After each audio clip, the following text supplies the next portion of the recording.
etiefo Mimamuni akwaba eba Melodies TV mesre yebebo nkomo na emse mo amohu onikra ni video eda screen ni so no popular Kumawood actress Tracy Boache na aso ne beto aso na subscribe na click the notification bell no and no and the screen so sisia we yan say latest news bi aba wonsa ebeka sorry and the Ghana social media asema trend pa Wahima Jackie say yehu video say be wo ko eduro so osanso ene konfo no ehyehyehye empemu tese no mo hotel ne nyama etiefuo na ye di echi ehu say hwan na ehyehyhe echi because nkrofo ka say nkrofo bi na ehyehyhe asemu echi ne yepese yehu hwan na wo hye asemu echi finally Tracy Boache ankasa babonten etre say yes eyo no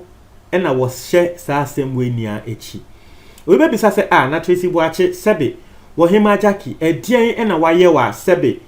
waya ma ende wegu Wahima Jackie ni mu asesa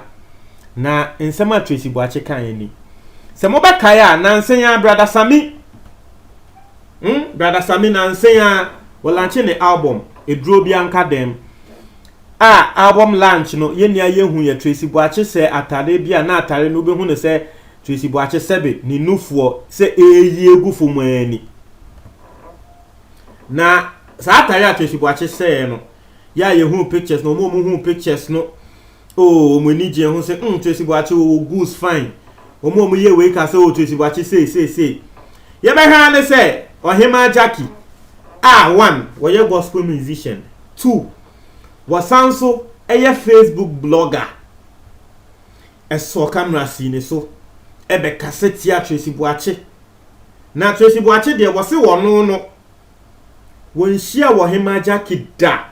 wate ne din da but say one on one say we hu ne de wonhia ne da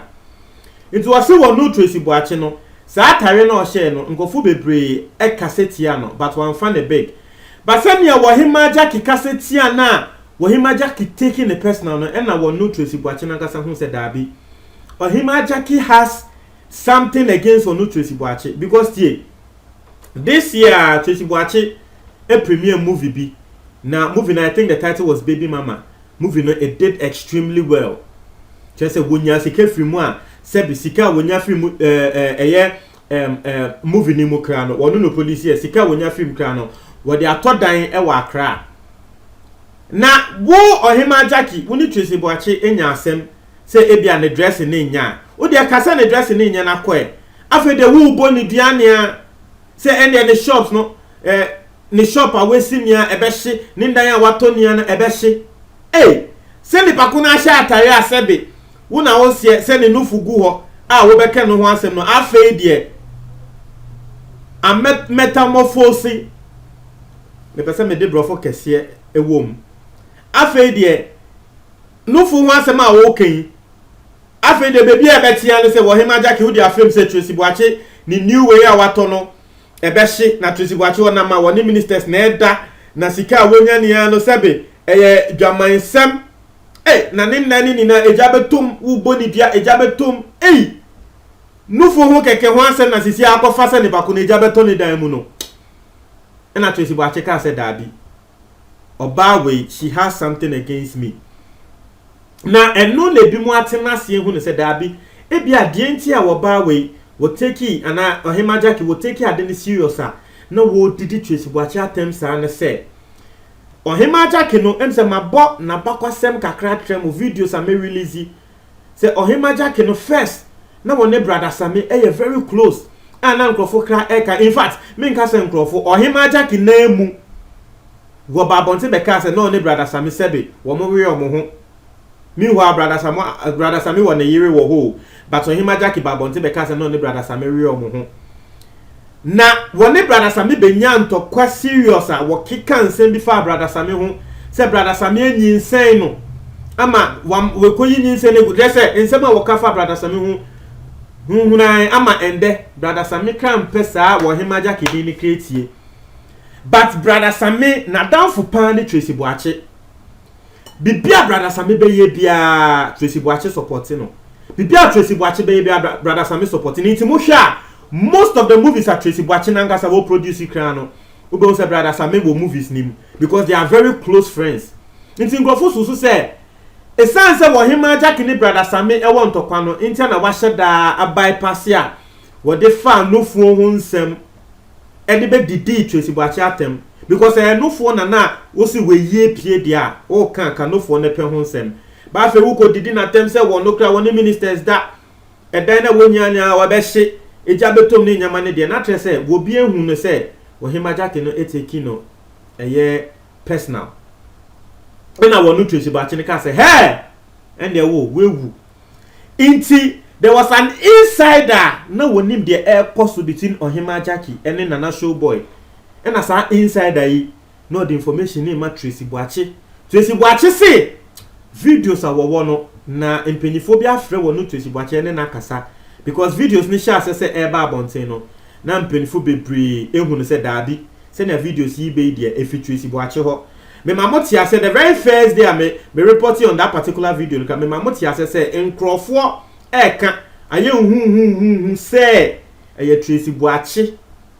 and they release the video no na afi wono ankasa babonten abe confirm say yes wono a and they release here na we see videos a wono we see wo pictures and videos of Ohima Jackie like naked in bed like eno de wo na ono de enesre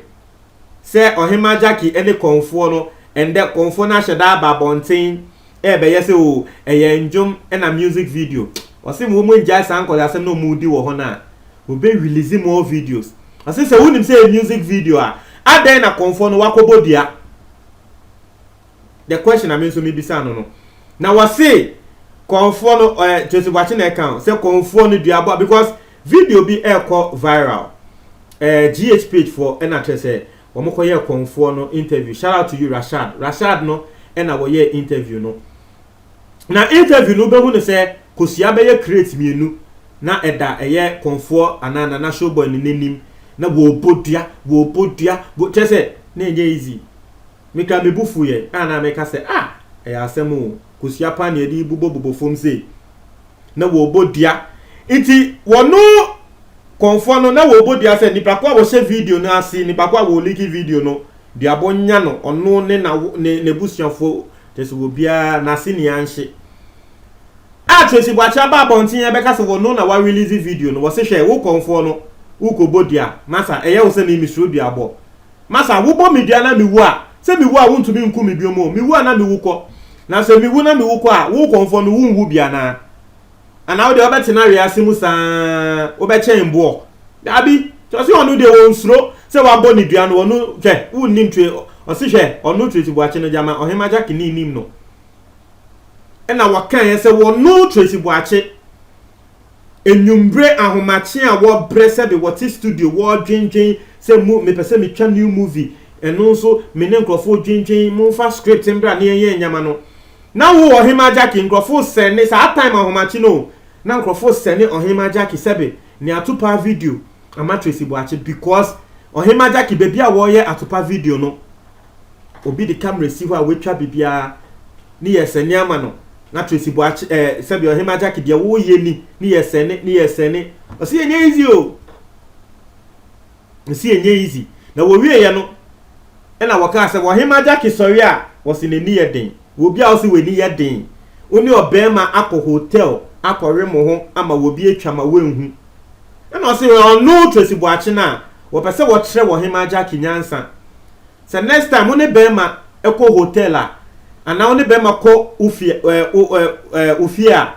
jine hu nyama ni na fesie okọ ana wo de ama no eno no nim se o you are rest assured and asema Ohima Jackie can say wo no Tracy Boachi say be oni ministers dan no say other ministers on munye nipa na and obi say wo Ohima Jackie ni say wo Ohima Jackie nanka minister bi be say opanka wo be ka say wo nye ade ye hu nkrofo a wo ni omo da minister ba wo be ka say wo nya na nsema Tracy Boachi akeka no but ne tintin ene ne tietia ene say wo say yes onu na we release video no wa trade the entia we release video no we say he has more videos na sa videos no there go the pia will be able say etiefo montre mo adwen comment box mu hi asem no fiance yako montre mo adwen me da ase